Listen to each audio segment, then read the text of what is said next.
নির্বাচনী ঐক্যের কি নমুনা দেখেন।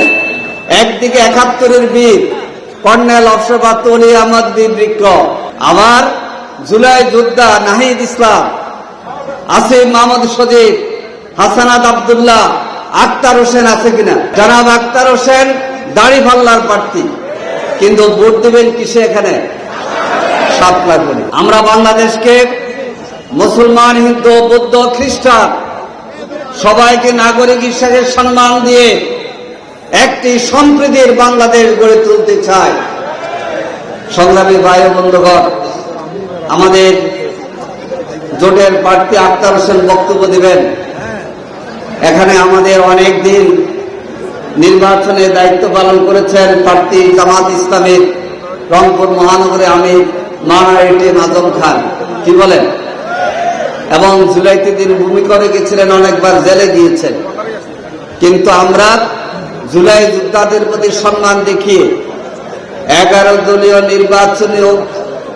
নির্বাচনী ঐক্য অঙ্গীকার হিসেবে জুলাই যোদ্ধা জনাব আক্তার হোসেনকে 11 দলীয় নির্বাচনী ঐক্যের প্রার্থী হিসেবে দিয়েছি। জনাব আক্তার হোসেন জামাত ইসলামের প্রার্থী।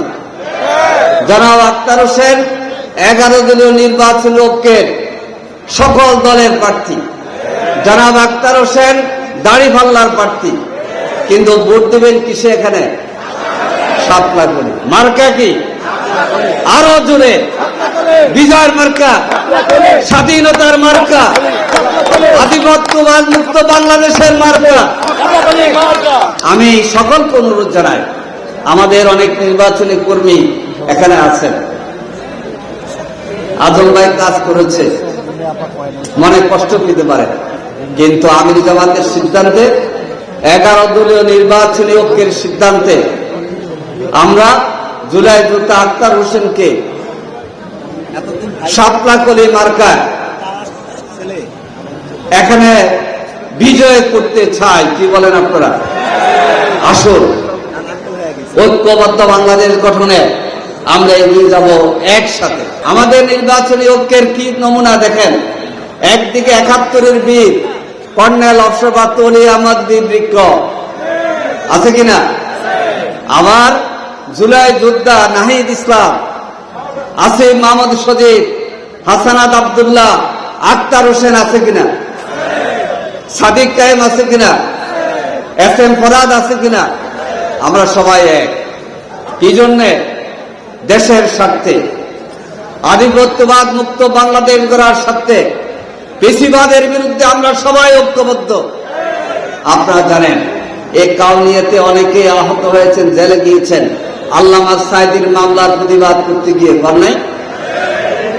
রংপুরে 7 জন শহীদ হয়েছে। তারপরে ঠাকুরগাঁতে একসাথে গুলিতে 6 জন শহীদ হয়েছে। সুন্দরগঞ্জের 7 জন শহীদ হয়েছে। এই এলাকা এই জুলাই যোদ্ধাদের আন্দোলনের মধ্য দিয়ে আমরা নতুন বাংলাদেশ পেয়েছি। আল্লামা সাইদের মর্যাদা আমরা পুনরুদ্ধার করতে চাই। তিনি নাই, তিনি জীবিত নাই, তিনি আল্লাহর মেহমান হয়েছেন, কিন্তু তিনি ভারতীয় আধিপত্যবাদ মুক্ত যে বাংলাদেশ দেখতে চেয়েছিলেন, সে বাংলাদেশ ইনশাআল্লাহ 11 দলীয় জোট নির্বাচিত হওয়ার মধ্য দিয়ে বাংলাদেশে গঠিত হবে।